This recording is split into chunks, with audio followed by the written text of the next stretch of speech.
Oke, selamat malam ya untuk malam lagi pagi dan malam untuk kelas akuntansi keuangan 1 ya. Jadi hari ini kita mau lanjut lagi. Jadi karena yang bahannya itu di PPP itu ya banyak banget yang harus dibahas, maka kita lanjutkan untuk chapter setelah yang kemarin ya. Jadi kemarin itu kalau kalian lihat dari siklus, ini kan ada yang namanya siklus akuntansi ya. Jadi ini yang akuntansi lakukan atau yang kalian sebagai akuntan ya kan, atau bagian akuntan yang kalian lakukan di perusahaan tuh seperti ini gitu ya. Jadi kalau dihitung ada 9 ya. 9 siklus ya. Sebenarnya ada 10 sih, biasanya 10, tapi ini 9 siklus yang dilakukan sebagai akuntan. Yang nomor 1, menganalisis transaksinya. Ini sudah kalian lakukan waktu kalian pertama kali itu tuh, yang bersama dasar akuntansi. Sebenarnya itu kalian sudah menganalisis itu ya. Menganalisis kira-kira transaksinya apa, pengaruhnya apa yang bertambah, apa yang berkurang.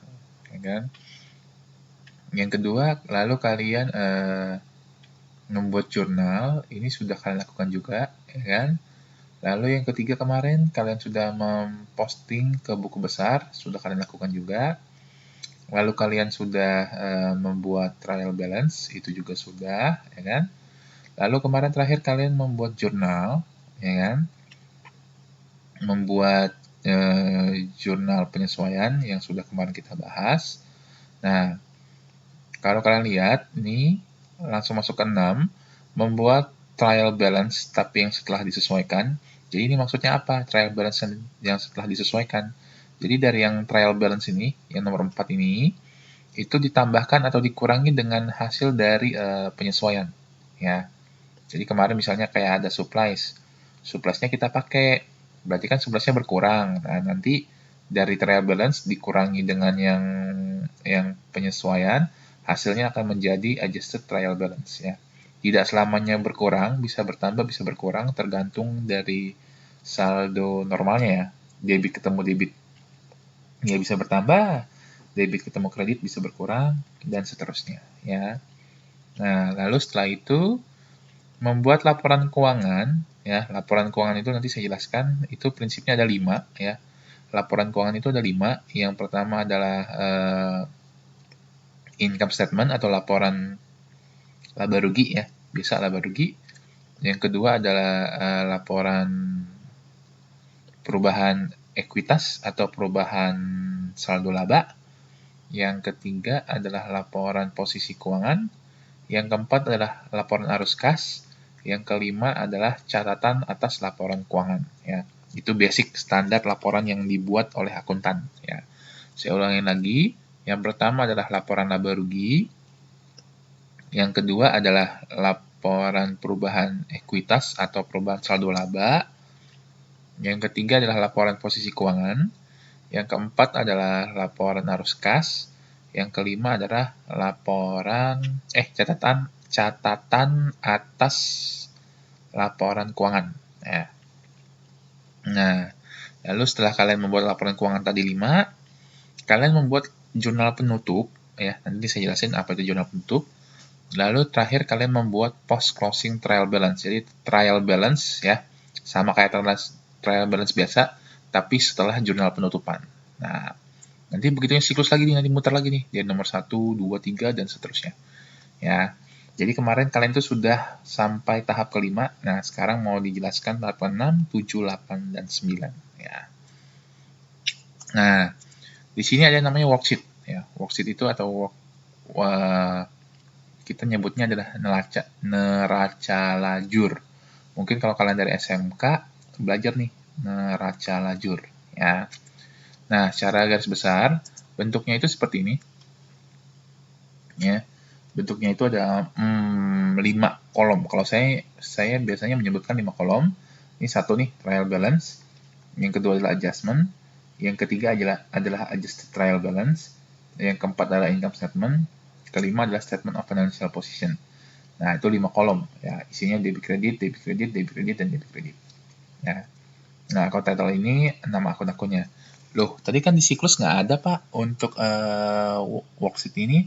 Nah, sebenarnya worksheet ini adalah apa namanya, semacam alat bantu dalam kalian membuat laporan keuangan, ya.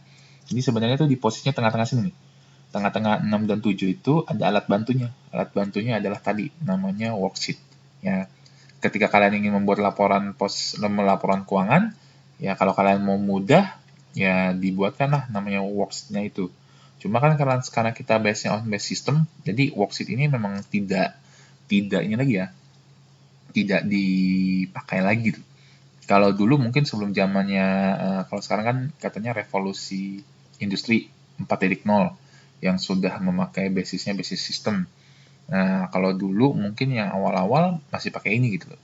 Ya, cara ngisinya bagaimana, Pak? Jadi, cara ngisinya itu seperti ini. Nah, langsung aja yang full dah. Ya. Jadi, kan kemarin kalian sudah belajar trial balance tuh. Nah, dari trial balance, kalian pindahkan semuanya nih. Nama akun-akunnya, ya kan? Sudah kalian pindahin tuh. Nah, totalnya harus seimbang, ingat. Itu trial balance. Lalu ada adjustment. Ada adjustment. Nah, adjustment ini isinya apa, Pak? Adjustment itu yang nama-nama akun-akun yang kalian bikin di jurnal penyesuaian tuh yang kemarin. Ya, yang sudah dipelajari. Contoh nih, supplies. Supplies biasa temanannya apa? Supplies biasanya temanannya sama supplies expense. Tuh, A, ketemu A. Kalian masukin. Supplies-nya di kredit 1.500, supplies expense-nya di debit 1.500 juga. Pak, kan tapi di sini tidak ada supplies expense, Pak. Ya, kalian tambahin di bawahnya. Ya, jadi kalau ada akun-akun yang memang belum ada di dalam trial balance, kalian bikin di bawahnya lagi. Ya. Kalau yang sudah ada, ya tinggal kalian pindahin aja posisinya debit atau kredit. Tuh ya. Ini contohnya nih, contoh dari pengisian adjustment-nya. Ya. Lalu ada adjusted trial balance. Nah, nanti kan saya bilang adjusted trial balance ini adalah trial balance setelah penyesuaian. Jadi ditambahkan atau dikurangi dengan penyesuaiannya. Contoh cash, cash kan tidak disesuaikan, masuk langsung 15.200. Supplies, di debit 2,5, di kredit 1.500. Ingat, debit ketemu kredit pasti selisih tuh, nggak mungkin plus. Hasilnya 1.000. Prepaid insurance juga sama, debit 600, kredit 50, berarti minus. Nah, seperti itu ya. Unearned, awalnya kredit, terus di debit, berarti minus juga 1.200 minus 400 dan seterusnya ya. Nah, salaries expense, debit 4.000, di debit lagi 1.200. Nah, debit ketemu debit nambah ya, kredit ketemu kredit nambah. Kalau beda posisi berarti selisihkan ya. Nah, setelah kalian tambahkan dan selisihkan, kalian totalin lagi nih semuanya. Debitnya berapa, kreditnya berapa, hasilnya hasilnya harus balance. Nah, ini baru sampai trial balance, adjustment, dan adjusted trial balance. Nah, kalau kalian tadi masih ingat, kolom yang berikutnya adalah income statement dan statement of financial position. Kalian isi dulu nih income statement-nya. Ya, kalian isi dulu income statement-nya. Income statement itu isinya kan laba dan rugi, ya kan? Laba rugi. Nah, dari mana kalian memperoleh laba atau rugi?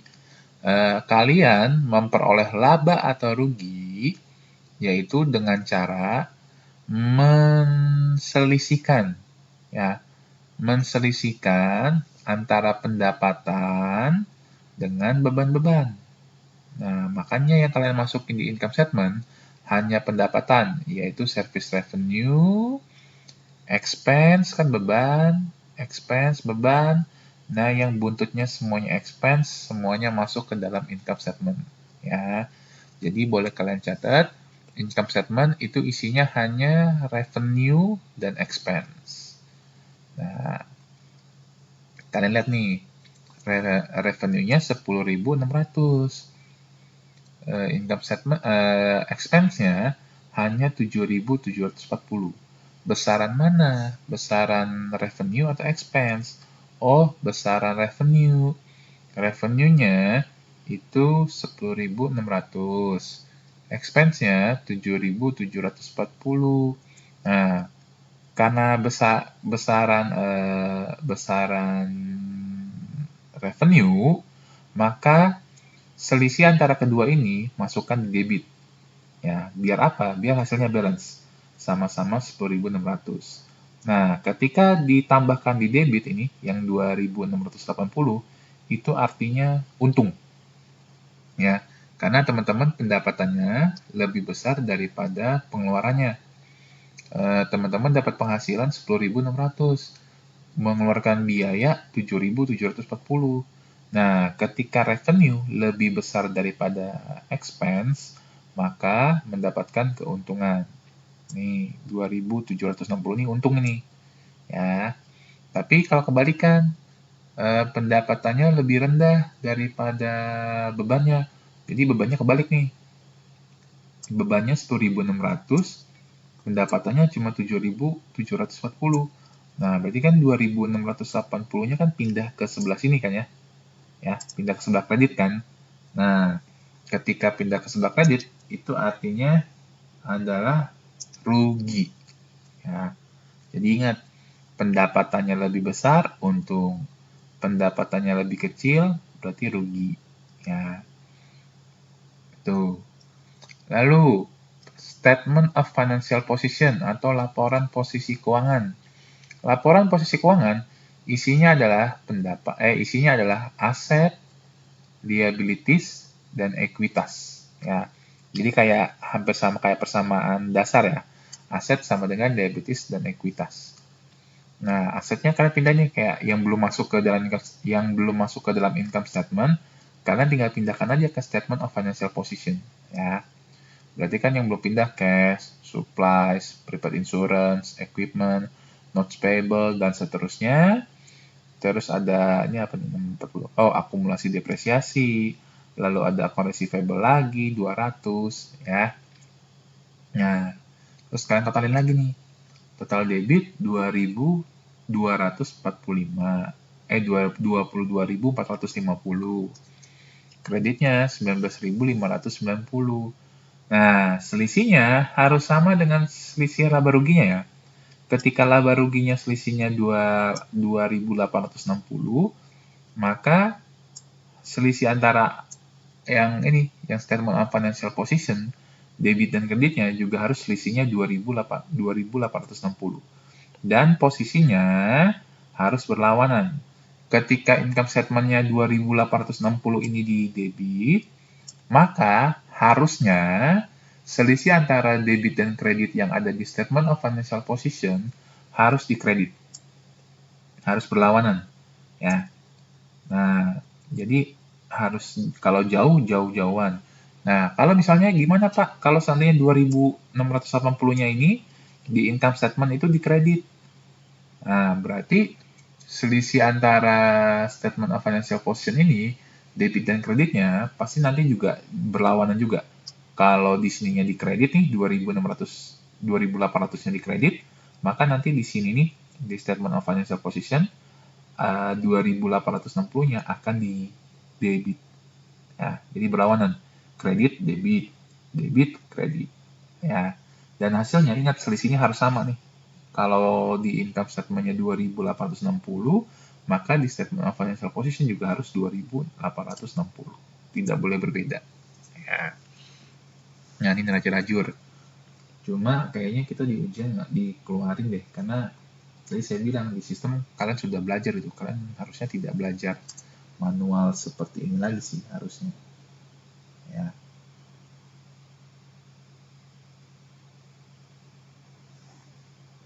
Nah, itu. Nah, itu kan worksheet-nya ya, alat bantu kalian. Nah, sekarang kita belajar laporan posisi keuangannya.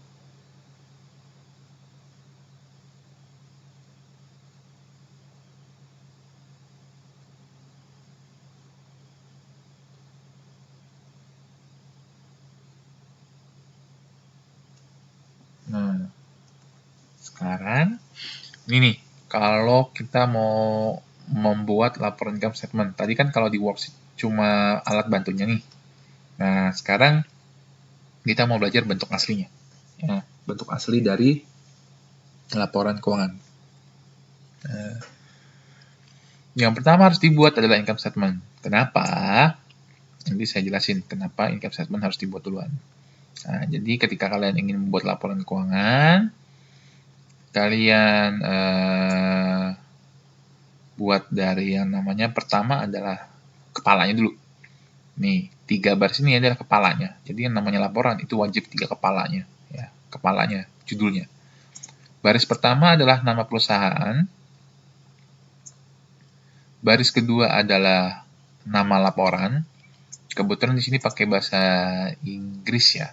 Tapi kalau kalian mau pakai bahasa Indonesia namanya laporan laba rugi gitu. Ya. Laporan laba rugi gitu. Nah, ini for the month ended Oktober 31 2020. Ya, atau dalam bahasa Indonesianya adalah untuk periode, bukan periode ya. Ini kan karena untuk per month, for the month berarti untuk bulan. Bulan yang berakhir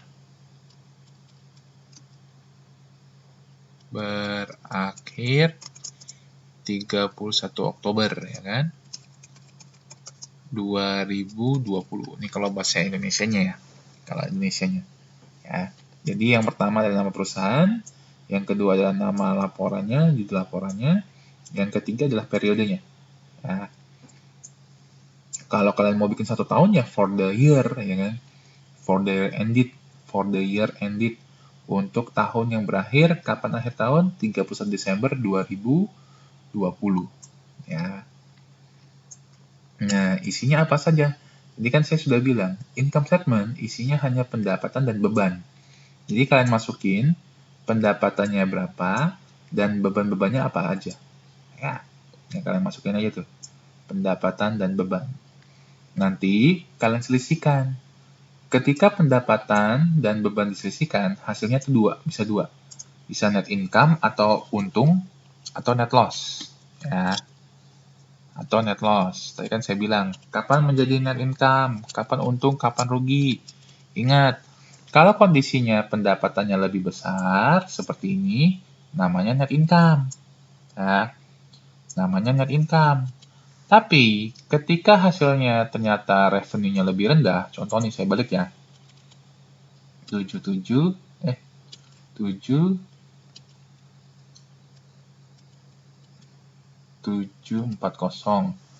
ya kan? Jadi pendapatannya 10.600. Nah, ketika saya balik, di sininya 10.600, ya kan? Nah, ketika dibalik seperti ini, maka namanya bukan net income, tapi namanya net loss, rugi. Ya, karena bebannya lebih besar daripada pendapatannya. Seperti ini. Nah.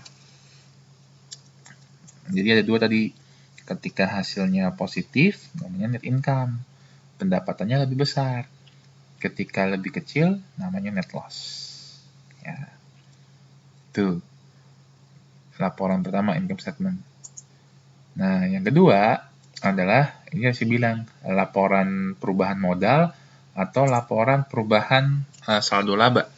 Ya. Tapi kalau dari buku ini, namanya laporan perubahan saldo laba. Ya. Nah, periodenya sama nih, ya. For the month ended juga, atau untuk periode yang berakhir juga. Ya. Sama kok, tidak ada perbedaan. Tuh. Sama dia, persis. Nah, sekarang isinya apa aja? Jadi kalau income statement, ya kan, atau laporan laba rugi, itu kan isinya hanya pendapatan dan beban. Tidak boleh yang lain. Nah, ketika kalian masuk ke laporan perubahan saldo laba, itu kayak ada semacam rumus ya, yaitu dari saldo awal, ya kan, dari saldo laba awal. Kebetulan kalau di soal ini dia bilang 0, tapi kalau ada bisa kalian masukin, ditambah dengan net income, kalau ada net income ya, kalau untung dia nambah, tapi kalau dia rugi, dikurang. Ya, jadi tergantung hasil dari income statement kalian. Ketika income statement kalian positif, di sini plus, nambah. Ketika hasil kalian net loss atau rugi, minus, di sini minus, mengurangi. Ya. Lalu setelah ditambah net income, dikurangi dengan dividen. Ya, dividen sifatnya mengurangi 500 dan hasilnya adalah saldo laba akhir ya, Oktober. Ya, karena ini per bulan ya. Kalau per tahun ya berarti di sini awalnya 1 Januari, di sini berakhir di 31 Desember. Ya. Nah, inilah alasan kenapa income statement itu yang pertama. Karena net income atau net loss-nya di sini akan mempengaruhi di dalam nih return earning statement. Ya. Lalu yang ketiga adalah laporan statement of financial position, ya, atau laporan posisi keuangan. Ya. Laporan posisi keuangan. Ya. Nah, sama kepalanya, nama PT-nya, laporannya namanya berubah. Nah, yang ketiga di sini adalah periodenya. Periodenya beda sama yang tadi ya. Kalau yang tadi kan untuk bulan yang berakhir 31 Oktober. Nah, kalau untuk laporan posisi keuangan, itu isinya adalah, atau periodenya adalah tanggal berapa mau kita buat. Ya. Nah, isi dari laporan posisi keuangan ini, isinya itu tadi saya bilang, hanya aset, ekuitas, dan liabilitas. Ya. Nih, penampakannya, semua aset dimasukin. Tuh, jangan lupa akumulasi itu selalu mengurangi equipment. Kalau memang akumulasinya ini equipment. Kalau ada gedung ya berarti accumulated depreciation gedung, ya kan? Itu mengurangi si gedung, ya, mengurangi si building itu sendiri. Ya. Lalu habis aset ada ekuitas yang isinya share capital ordinary dan return earnings. Nah, return earnings ini 2.360 dari mana? Dari laporan sebelumnya. Tuh. Return earning akhir di sini nih, yang ending di sini akan dibawa ke laporan posisi keuangan. Ya. Yang 2.360. Lalu kalian masukin contoh liabilitasnya, ya kan? Dan hasilnya ingat harus balance. Ketika saya mentotalkan semua aset, harus sama dengan total ekuitas ditambah dengan liabilitas. Ya. Nah, inilah makanya saya selalu tekankan, kalian harus tahu contoh dari aset itu apa. Makanya kan yang minggu-minggu pertama, saya sudah kasih tugas untuk mencari contoh aset itu apa, ekuitas itu apa, liabilitas itu apa. Ya, tujuannya nanti kalian mau buat laporan keuangan ini. Nah, untuk laporan cash flow atau laporan arus kas, itu tidak dipelajarin di sini, karena masih awal ya, masih basic. Karena kalau sudah masuk ke dalam laporan arus kas, itu sudah lebih agak advance ya, lebih tinggi. Makanya harus kalian pahami dulu. Ya. Nah, itu untuk laporan keuangan. Nah, sekarang saya mau jelasin dulu jurnal penutup. Jurnal penutup itu kalian menutup akun-akun yang namanya temporary. Ya. Jadi akun-akun temporary itu apa? Akun-akun yang tidak boleh dibawa ke periode berikutnya. Ya. Jadi kalau misalnya tahun ini 2010, tahun ini 2020, ya udah, akun-akun tertentu tidak boleh dibawa ke tahun 2021. Ya. Itu namanya temporary. Kalau permanen, itu dibawa terus tuh. Dari 2020, 2021, 2022, dan seterusnya itu pasti boleh dibawa. Ya, maksudnya boleh dibawa tuh bagaimana? Jadi kalau misalnya kayak, contoh uang kalian nih, di tabungan. Kalian punya 10.000 di bulan Januari. Di bulan Februari berapa? Ya 10.000 juga dong, ya kan? Nah, itu contoh dari permanen. Jadi, tahun-tahun sebelumnya boleh ikut. Tapi, kalau temporary, itu nggak boleh. Misalnya, penjualan kalian tahun 2020 100 juta. Nah, di tahun 2021, kalian nggak boleh bawa lagi tuh 100 juta. Ya, 100 juta itu tidak boleh dibawa lagi untuk di tahun 2021. Karena kan itu hak milik dari 2020. Ya. Makanya itu, contoh dari temporary itu adalah nih, pendapatan, beban, dan dividen. Jadi pada dasarnya ada 3 hal yang harus dihapus. Yang pertama adalah pendapatan, yang kedua adalah beban, yang ketiga adalah dividen. Ya. Nah, nih bunyi jurnalnya bagaimana, Pak? Nih, ketika kalian membuat jurnal penutup untuk penutup untuk revenue atau pendapatan, debitnya adalah service revenue atau pendapatan itu sendiri, kan mau kita tutup. Ingat, revenue itu normalnya di kredit. Kalau mau saya tutup, pindahkan ke debit. Ya, makanya revenue di debit. Lawannya apa? Lawannya nih, akun baru namanya income summary. Income summary itu bahasa Indonesianya adalah ikhtisar laba rugi. Ya, ikhtisar laba rugi atau ikhtisar rugi laba samalah. Ya, jadi lawannya income summary. Nah, angkanya dari mana? Ya, total pendapatan kalian berapa? Tadi kan total pendapatannya 10.600 ya. Nah, ya udah nih, 10.600. Lalu yang kedua, menutup beban. Menutup beban, ingat, beban normalnya di debit. Begitu kalian mau menutup, maka semua bebannya itu dikreditkan semua. Ya. Lawannya apa? Tadi lawannya income summary yang tadi. Ya, sama. Tuh. Ini eliminasi yang kedua. Eliminasi ketiga, penutup yang ketiga, menutup dividen. Nah, kalau dividen tidak ke income summary. Dividen kan normalnya di debit. Begitu kalian mau hapus, dipindahkan ke kredit. Nih, 500, ini dari soal tadi. Lawannya apa? Lawannya bukan income summary. Ya, bukan ikhtisar laba rugi. Tapi ketika kalian menutup dividen, lawannya adalah return earnings atau saldo laba. Ya, saldo laba.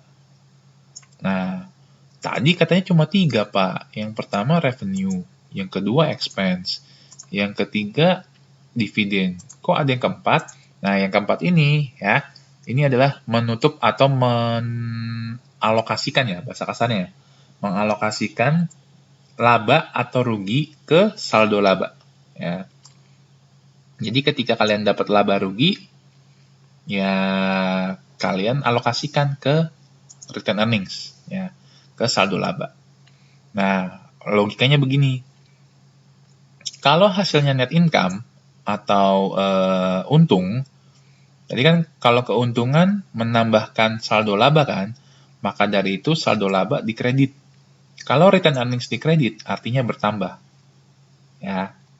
Dan debitnya adalah income summary. Jadi kalau dapat untung net income, ya jurnalnya seperti ini. Income summary di debit, kreditnya return earnings. Angkanya sebesar laba atau rugi tadi. Ya. Kalau rugi bagaimana, Pak? Kalau rugi tinggal kalian balik sebenarnya. Ya. Kalau kalian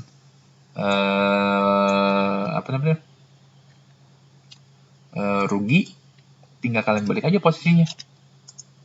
Ya. Aduh. Bentar.